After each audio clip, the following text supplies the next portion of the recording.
and the sentence is clear. So the main difference that we came across between the two is that here in defining clause, the clause is giving you essential, important information about the noun, and this clause cannot be left out. It has to be there. Whereas in non-defining clause, in non-defining relative clause, the extra information that clause is giving, that we can leave out. It can be omitted. Also, one more important more important point that you have to remember here is that always this defining clause is written without commas.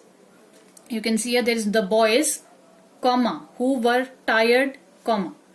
So it's not written this way. There are no commas here in this defining clause. So defining relative clause is always without commas, whereas non-defining relative clause means this extra information, the extra detail about the noun is written in the sentence by the use of commas. So you can see here, my friend Shashi, there is a comma here. Who went to the same school as me, again there is a comma here, and then the rest of the sentence. So always non-defining clause is written in commas. There are commas, and here in defining relative clause we do not have commas. Let us see this note written here, what they are mentioning here.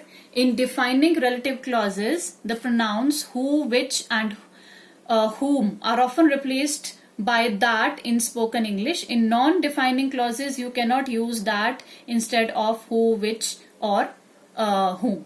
So in defining clauses, these words who, whom, which, they can be replaced by the word that. Whereas in non-defining clauses, these words cannot be replaced by that. So this note is given here. We complete the chapter. We complete the chapter here. And now we have exercises. Exercise A.